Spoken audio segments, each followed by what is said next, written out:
Welcome back to my channel. ഞാൻ ഇന്നിവിടെ വന്നിട്ടുള്ളത് ഒരു അടിപൊളി ഇടിയപ്പത്തിൻ്റെ റെസിപ്പിയായിട്ടാണ്. നമുക്ക് ഈസി ആയിട്ട് വീട്ടിൽ തന്നെ 4 രീതിയിൽ ഉണ്ടാക്കിയെടുക്കാൻ പറ്റിയ ഒരു വെറൈറ്റി റെസിപ്പിയാണിത്. നമുക്ക് പാർട്ടികളിലും സൽക്കാരങ്ങളിലൊക്കെ നമുക്ക് നല്ലൊരു വെറൈറ്റി ആയിട്ട് സെർവ് ചെയ്യാൻ പറ്റും ഇത്. അത് ഞാനൊരു മിക്സിയുടെ ജാർ എടുത്തിട്ടുണ്ട്. അതിലേക്ക് 3 മീഡിയം സൈസ് ക്യാരറ്റ് ചേർത്ത് കൊടുക്കുന്നുണ്ട്. ഇത് നല്ലൊരു കളറ് കിട്ടുകയും ചെയ്യും, അത്യാവശ്യം നല്ലൊരു ഹെൽത്തിയുമാണ്. ഇനി മിക്സിയുടെ ജാറിലിട്ട് നമുക്കിതൊന്ന് ക്രഷ് ചെയ്തെടുക്കാം. ഞാൻ കണ്ണൂർക്കാരുടെ സ്പെഷ്യലായിട്ടുള്ള പത്തലിൻ്റെ പൊടിയാണ് ഇവിടെ എടുത്തിട്ടുള്ളത്. നിങ്ങൾക്ക് വേണമെങ്കിൽ പത്തിരിയുടെ പൊടി എടുക്കാം. അപ്പോൾ അത് അരിപ്പൊടി കുഴച്ചെടുക്കാൻ ആവശ്യമായ വെള്ളം ഈ മിക്സിയുടെ ജാറിലേക്ക് നമ്മൾ ഒഴിച്ചു കൊടുക്കണം.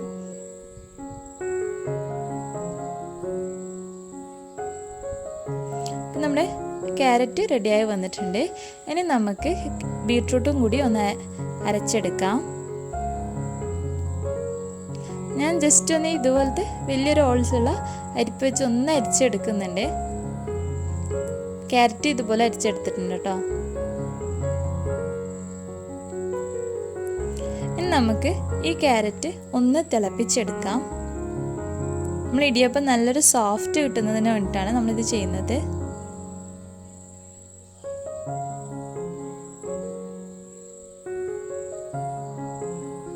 നമ്മളെ ക്യാരറ്റ് നല്ലേക്ക് തിളച്ച് വന്നിട്ടുണ്ട്. ഇനി നമുക്ക് ഉപ്പ് ചേർത്തിട്ടുണ്ട് കേട്ടോ. ഞാൻ ഈ അരിപ്പൊടിയിൽ അരിപ്പൊടിയിലേക്ക് ക്യാരറ്റ് ഒഴിച്ചു കൊടുക്കാം. ചൂടോടുകൂടി തന്നെ ഒഴിച്ച് സ്പൂൺ വെച്ച് ഒന്ന് മിക്സ് ചെയ്തതിന് ശേഷം നമുക്ക് കൈ വെച്ച് നല്ലേക്കൊന്ന് കുഴച്ചെടുക്കാം.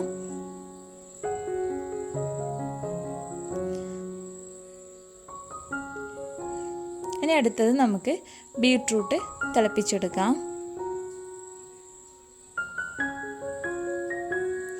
ഇനി നേരത്തെ പോലെ തന്നെ മാവിലേക്ക് ഒഴിച്ച് നല്ലേക്കൊന്ന് കുഴച്ചെടുക്കാം.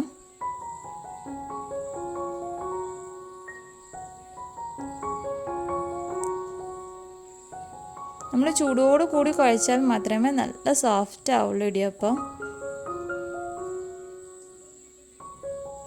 രണ്ടാമത്തെ മാവ് റെഡിയായി കഴിഞ്ഞു.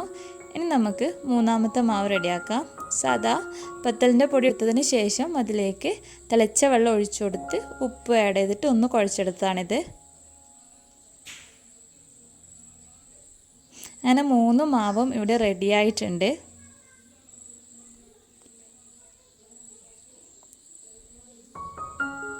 ഇനി നമുക്കിതൊന്ന് അച്ചിലിട്ട് നല്ലൊരു ഇടിയപ്പാക്കി എടുക്കാം. ഇലയിൽ നിന്ന് വേഗത്തിൽ വിട്ട് കിട്ടുന്നതിനായിട്ടാണ് ഈ തേങ്ങ ആഡ് ചെയ്ത് കൊടുക്കുന്നത്.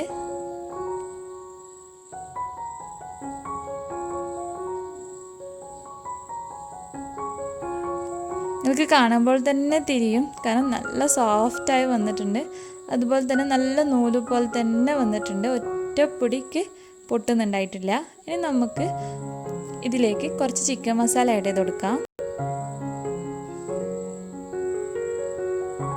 ഇനി അതിൻ്റെ മേലെയായിട്ട് നമുക്ക് മാവ്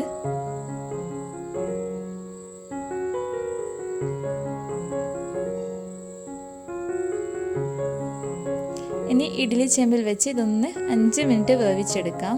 അപ്പം നമ്മുടെ നൂൽപുട്ട് ഫസ്റ്റ് റെസിപ്പി റെഡി ആയിട്ടുണ്ട്. ഇനി സെക്കൻഡ് റെസിപ്പിയാണ്. നേരത്തെ പോലെ തന്നെ ഇലയുടെ മേലെ തേങ്ങ ഇട്ട് കൊടുത്തതിന് ശേഷം നമുക്ക്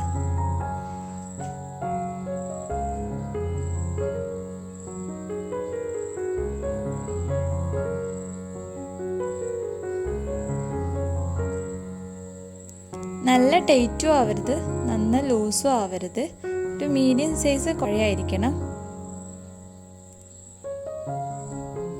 ടൈറ്റ് ആയാലും നമുക്ക് കറക്കി എടുക്കുന്ന സമയത്ത് നല്ലൊരു പ്രസ് കൊടുക്കേണ്ടി വരും.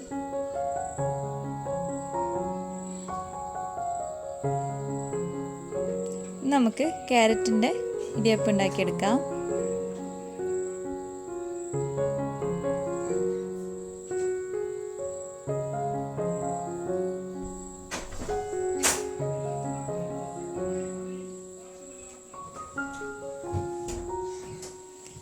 ഇനി നമുക്ക് സ്വീറ്റ് ആയിട്ടുള്ള ചോക്ലേറ്റ് ഇടിയപ്പം ഉണ്ടാക്കിയെടുക്കാം.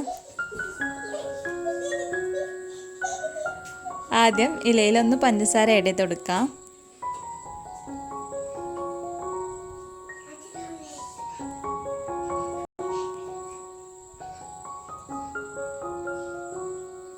അതിലേക്ക് മാവ് നൂൽ രൂപത്തിലാക്കിയതിന് ശേഷം അതിലേക്ക് കുറച്ച് ചോക്ലേറ്റ്സ് ഇട്ട് കൊടുക്കാം.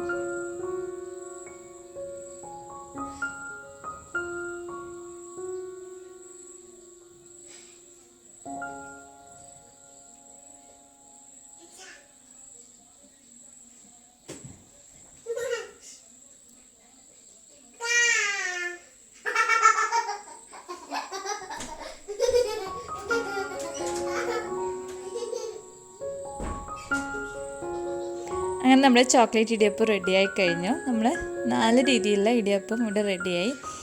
നല്ല ടേസ്റ്റാണ്. നമുക്ക് ക്യാരറ്റിൻ്റെയോ ബീട്രൂട്ടിൻ്റെയോ ഒന്നും ഒരു വ്യത്യാസവും ഇതിൽ നിന്ന് തിരിയില്ല. നല്ല രസമുള്ള അടിപൊളി ഇടിയപ്പമാണ്. എല്ലാവരും ഉണ്ടാക്കി നോക്കുക. ഇഷ്ടപ്പെട്ടെങ്കിൽ ലൈക്ക് ചെയ്യുക, ഷെയർ ചെയ്യുക, കമൻറ്റ് ചെയ്യുക.